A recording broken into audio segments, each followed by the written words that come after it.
Oh. I didn't put my lavalier mic on correctly today. Renowned Explorers International Society is a strange little game, brought to us by Abe Games, the same folks that made Ruse? I mean, it's spelled like Zeus, but with an R, so Ruse? Renowned Explorers is another game built around multiple playthroughs using slightly different configurations every time. You are part of the International Society of Explorers, and your dream is to one day become Explorer number 1. Exactly who you are depends on who you choose to be the captain of your exploration team. Initially, choice in captains is limited, but taking your other crew members on a certain number of expeditions will later unlock them for captain duties on subsequent playthroughs. I've decided to take Yvonne Lefebvre because she's called a cruel mistress and I really want her to step on me. Or is it Yvonne Lefebvre? Hey, what is it with Abe Games and using hard to pronounce names? I'm ignorant. Anyway, after you select a team, you're instantly taken to your first expedition, which serves to acclimate newer players to the game, that means tutorials, and helps paint a picture of your goal. Renowned Explorers is totally devoted to exploration.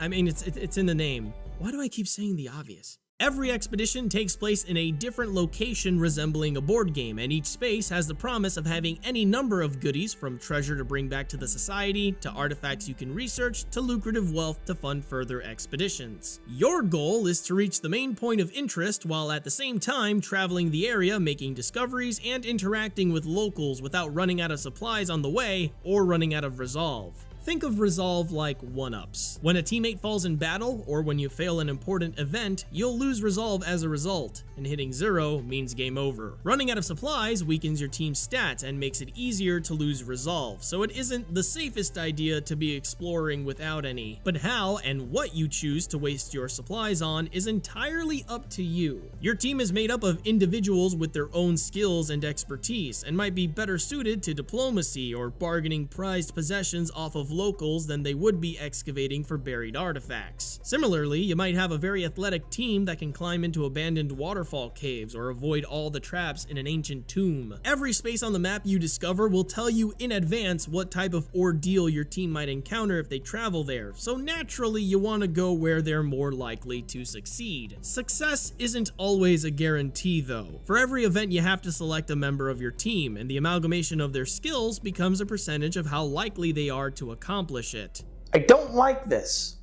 While I don't think handing me the win is a good idea either, random chance for this kind of stuff always bothers me. Preparation is a huge part of Renowned Explorers. In between expeditions, the tokens you collect get converted into different currencies you can use to unlock a whole mess of things. Status allows you to build an entourage that increase rewards from the tokens you collect, or hire specialists that can give members of your team new skills. Gold can be used to buy better equipment for your expedition team that provide better stats and more skills. And research lets you complete research papers that unlock everything from more supplies to new entourage members to special passive abilities that grant bonuses when taking specific actions on expeditions. You obviously have a limited amount of resources to bolster your crew after each expedition, but when it all ultimately boils down to the spin of a wheel, it lacks the weight of purpose. Now, I'm a gambling man. I enjoy the thrill of uncertainty, the risk of biting into undercooked food, the spinning wheels of fate when you fart and you're not sure if you pooped a little. But it would have been nice to see my character's skills exist past just being added to an algorithm. Maybe having different kinds of mini games or puzzles relating to the nature of the event and giving me extra hints or more time on the clock depending on how well suited the character was to the ordeal. Instead, we get a slot machine, and if I wanted my adventures to consist of slot machines, I would have just gone to Las Vegas. That doesn't mean Renowned Explorers is full of random chance that you can't influence. Quite the opposite. Specific skills can unlock new options for the wheel to spin that then branch into a different result and different rewards if you win, and a lot of the expeditions have events related to one another. Helping a village build defenses against a lurking beast might net you an item that'll help you fight said beast if you encounter it later in your expedition, for example. It just feels like an extra step could have been taken to give character skills more importance beyond making successes on the wheel more likely. Our characters don't go completely to waste, however, because scattered among most events are encounters. If you've ever played a tactical RPG or something like XCOM, then encounters are going to look familiar. They're essentially turn-based battles where you move your expedition team around a board and use their various combat abilities to defeat a set of opponents. Here's the twist: how you end the encounter isn't strictly limited to beating your enemies to a pulp. It's still an option though.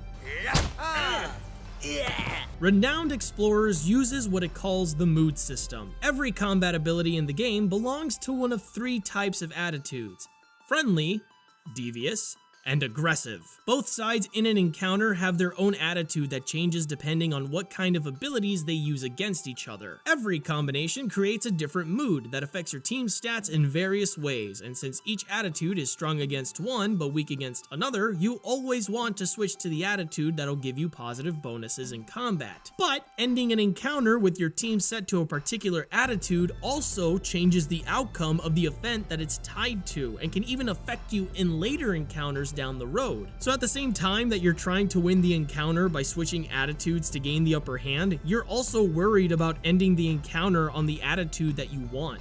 This is where Renowned Explorers innovates on the old concept of type matching. I mean, friendly, devious, aggressive is just grass, water, fire. It's pretty obvious. It's even color-coded the same way. Instead of playing your basic game of rock, paper, scissors, your player now has to worry about making sure that they win using paper, because in this case, paper means paper. Mixing and matching a team to correspond with the kind of dominant attitude you want to have on your expeditions is where the replayability in this game is the strongest. Every character works better under different attitudes, and most teams are incapable of doing well with all 3. And since certain outcomes for boss battles and special events sometimes have their best solutions tied to a specific attitude, it pays to return to them with a different group that can take advantage of that. This is a nice metagame Renowned Explorers plays with you, where it incites your curiosity much in the same way curiosity is one of the main driving forces of your character. You're encouraged to start new playthroughs with different team formations and solve problems in different ways to see how that changes what you may discover or obtain. For a brief moment, the message is clear. Explore, discover, engage in the unknown, ask questions. Don't settle for what you know, strive to learn something new, challenge your existing beliefs and opinions, and don't be afraid to change your mind when what you find resonates with you. Surround yourself with people that compliment you, and I don't mean people that tell you you're sexy,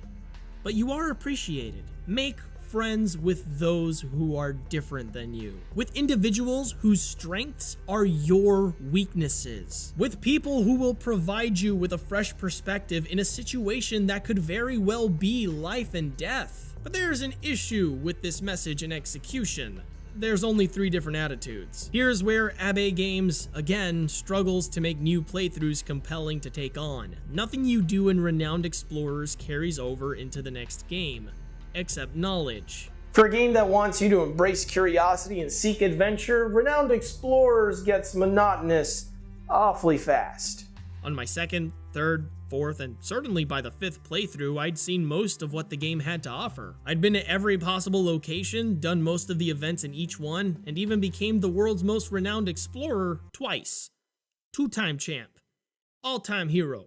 That's me. And instead of those campaigns getting bonuses for having collected certain treasures in previous playthroughs or having standout moments where a character I never used before had a unique reaction to an event I found, I was face to face with the same events and the same outcomes and the same boss battles and the same. The only real change that happens when using different characters is what attitude the team is strongest in, and once you've played a campaign focusing on each one, you've more or less experienced the variety the game has to offer. Events and encounters are too short to be memorable or worth going through again, and everything is written too vaguely, because there's no accounting for the individuals in your crew, for it to feel any different the next time you come across it. Sure, the rewards that let you build your expedition team change depending on how you tackle them, but building your expedition team should serve the purpose of allowing that team to do something no other team could do, not just give them an easier time doing the same things over and over. What Renowned Explorers really needed was character. character. Yeah, there's 25 units to choose from, but they don't have any character. They have abilities, some of which they share with others. They have attitudes that they share with others. What they lack are ambitions. Had any one of these characters had a special quest line, had pre-existing relationships with other characters, or refused to use a particular kind of resource even, that would have actually made a new playthrough different. Had a rival expedition team been formed by the characters I didn't select, or had my previous team been able to show up in later campaigns to antagonize or assist me depending on the dominant attitude I had used with them, that would have made new playthroughs different. Rus had an issue with having too much carryover for what it was. A god game that encouraged playing through it multiple times by restricting your skill level using achievements to lock away content until new playthroughs. Renowned Explorers doesn't have enough carryover for what it is. A tactics game with almost no restrictions that barely rewards you for competency at all. And unlike Rus, Renowned Explorers tries to create narrative, but that narrative doesn't change no matter who you're playing as or how many times you've done it. But the novelty of discovering something for the first time or beating the game with each attribute is still nice. The way the mood system affects encounters and the result of winning puts a dynamic spin on traditional tactical elements. And I suppose if you're keen on being a completionist, collecting all the treasures and unlocking all the characters is reason enough to keep playing what is ultimately a well-made game that fails at executing one of its core concepts. Renowned Explorers International Society is a lot like your favorite board game, the sort of thing you can dust off on a rainy day to kill time and enjoy something familiar. And that's all I've got today. Until next time, my name's GC. Remember that you are amazing and keep on playing positive.